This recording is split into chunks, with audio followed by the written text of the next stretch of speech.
melakukan beberapa persidangan yang dalam proses kadang-kadang tidak bisa langsung ditutup begitu, jadi sedikit terlambat. Bapak Ibu semua yang kami hormati, pada sore hari ini kami LPSK akan menyampaikan langkah-langkah yang telah dilakukan, program-program perlindungan LPSK hubungannya dengan kasus atau perkara kematian V dan E di Cirebon. Ini juga berhubungan dengan beberapa keterangan awal LPSK yang telah kami sampaikan sebelumnya, dan ini sebagai tindak lanjut dari itu. Secara singkat kami sampaikan bahwa LPSK sejak 21 Mei telah melakukan tindakan proaktif dengan melakukan penjangkauan penelaahan dalam perkara kematian V dan E, dan hingga saat ini terdapat 15 permohonan perlindungan yang berasal baik itu dari keluarga, korban, saksi, dan atau juga warga. LPSK telah melakukan penelaahan baik itu melalui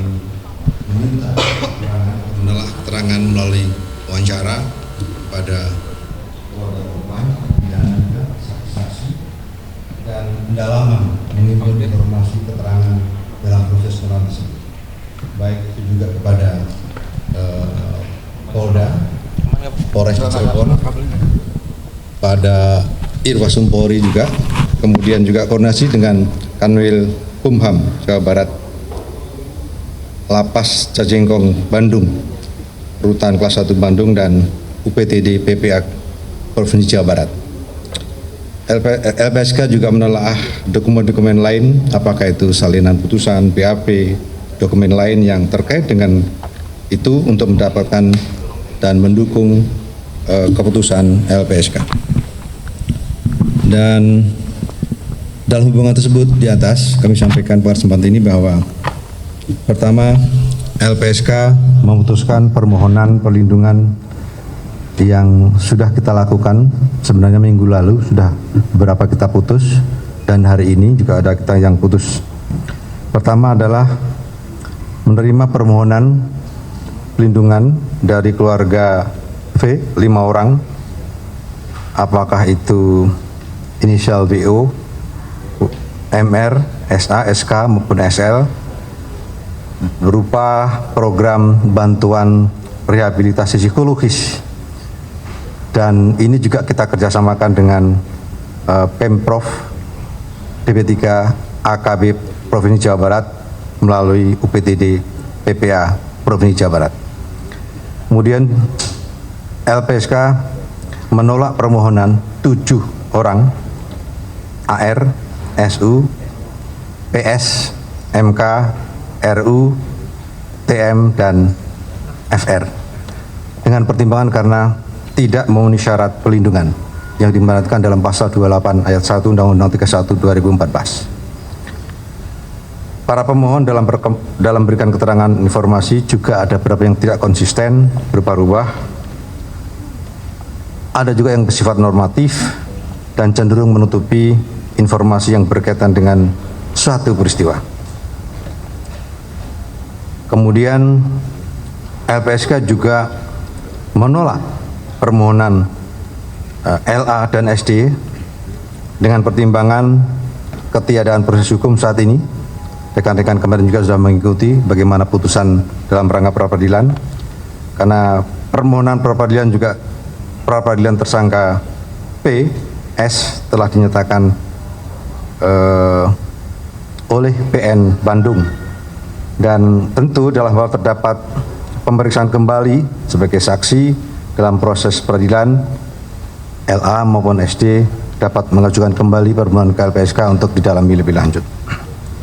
Kemudian terkait dengan permohonan SD, LPSK juga memutuskan untuk memberikan rekomendasi kepada Kepolisian Daerah Jawa Barat, antara lain pertama, dalam pemeriksaan terhadap saudara SD agar dilakukan sesuai ketentuan yang diatur dalam KUHAP dan peraturan perundang-undangan yang berlaku, serta LPSK akan dapat memberikan pendampingan.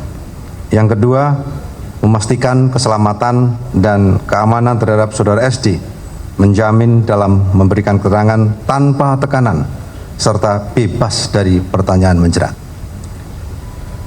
LPSK juga akan merekomendasikan kepada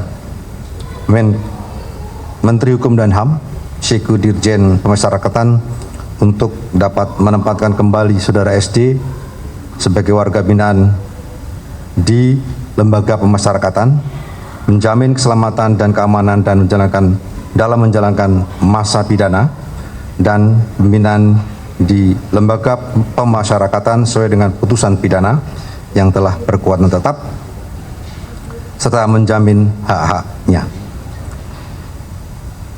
Kemudian LPSK juga mendukung apabila saudara SD dalam hal menempuh upaya hukum luar biasa atau peninjauan kembali kepada Mahkamah Agung.